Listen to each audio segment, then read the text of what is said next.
भोपाल में एक बार फिर गायों की मौत और गौमांस का मुद्दा सुर्खियों में है। नगर निगम के आधुनिक कत्लखाने यानी स्लॉटर हाउस में जिस गाड़ी से 26 टन मांस जब्त हुआ वो गौमांस निकला। बीजेपी की सरकार है, डबल इंजन की सरकार है, नगर निगम पर भी बीजेपी है। इसे लेकर कांग्रेस ने नगर निगम के दफ्तर का घेराव किया। सवाल पूछा कि भोपाल में गौमांस कैसे बिक रहा है। उन्होंने ठेकेदार के घर पर बुलडोजर चलाने और जिम्मेदारी तय करके कार्रवाई करने की मांग की। जिस इलाके में भोपाल निगम ने बड़े दावों के साथ 1 महीने पहले ही 35 करोड़ रुपए से बना आधुनिक स्लॉटर हाउस शुरू किया था, इसका संचालन लाइव स्टॉक फूड प्रोसेसिंग को मिला। इसका संचालन टेंडर के जरिए हुआ और फिर उस व्यक्ति को जिसे संचालन का जिम्मेदारी दी गई थी उसे जेल भेज दिया गया। मामला सामने आने के बाद नगर निगम ने स्लॉटर हाउस को सील कर दिया, लेकिन अब तक किसी की भी जिम्मेदारी तय नहीं की गई है। गौमांस मिलने के मुद्दे पर कांग्रेस ने नगर निगम के माता मंदिर स्थित ऑफिस का घेराव किया। इस दौरान जमकर नारेबाजी हुई। कोई अफसर अधिकारी वहां नहीं पहुंचा। इस पूरे मामले में जिस तरह से मामला सामने आया है उससे पता चल रहा है कि कैसे बीजेपी की सरकार में रहते गौमांस कत्लखाने से बरामद हुआ। लेकिन गौमांस के नाम पर देश के अलग अलग इलाकों में बीजेपी हंगामे करती है। उससे जुड़े हुए तमाम छोटे बड़े संगठन आने जाने वाले न जाने कितने मुसलमानों की दाढ़ी तक नोच लेते हैं। विदेश जा रहा है और कौन इसमें शामिल है ये गौमांस बेचने में, ये नहीं पता चल रहा। कैसे मांस बिक रहा है, कैसे गाड़ी स्लॉटर हाउस से अंदर बाहर जा रही है, ठेकेदार को किसने टेंडर दिया, किस नेता को पैसा दिया गया, ये कई सवाल है। घेराव हो रहा है, ठेकेदार के घर का भी घेराव हुआ। मुख्यमंत्री, महापौर, तमाम लोग इस गोरख धंधे को लेकर खामोश क्यों हैं? नगर निगम के कमिश्नर ने रिपोर्ट के आधार पर स्लॉटर हाउस को सील करने की बात कही तो अपर आयुक्त और गौवर्धन परियोजना वेटनरी शाखा प्रभारी ने कहा कि शिवों को जो शव है उसको डिस्पोज करने की प्रक्रिया और मांस को स्लॉटर हाउस से बाहर ले जाने के सवाल पर सिर्फ यह कहा कि पूरे नियम है। एसडीएम ने कहा कि निरीक्षण किया जा रहा है, जिम्मेदारी तय की जाएगी।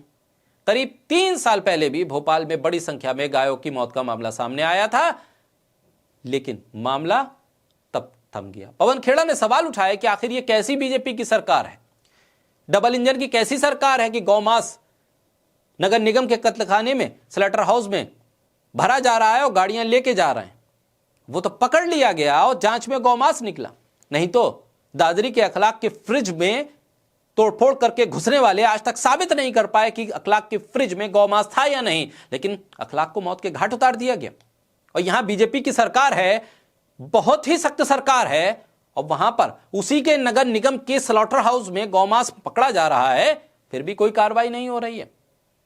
टनों के हिसाब से गौमांस पकड़ा जा रहा है, विदेशों में सप्लाई किया जा रहा है। कौन करवा रहा है, किसने लाइसेंस दिया, कैसे एक देश से दूसरे देश ये एक्सपोर्ट हो रहा है, कहां से ये तमाम चीजें हो रही हैं, किसको पैसा जा रहा है, कहां से पैसा आ रहा है, ये तमाम गंभीर सवाल हैं। पवन खेड़ा ने उन्हीं सवालों को दोहराया है, उस अखबार की कटिंग को लगाया है और बताया है कि कैसे डबल इंजन की बीजेपी की सरकार में ये तमाम खेल हो रहे हैं और तमाम लोग खामोश बैठे हुए।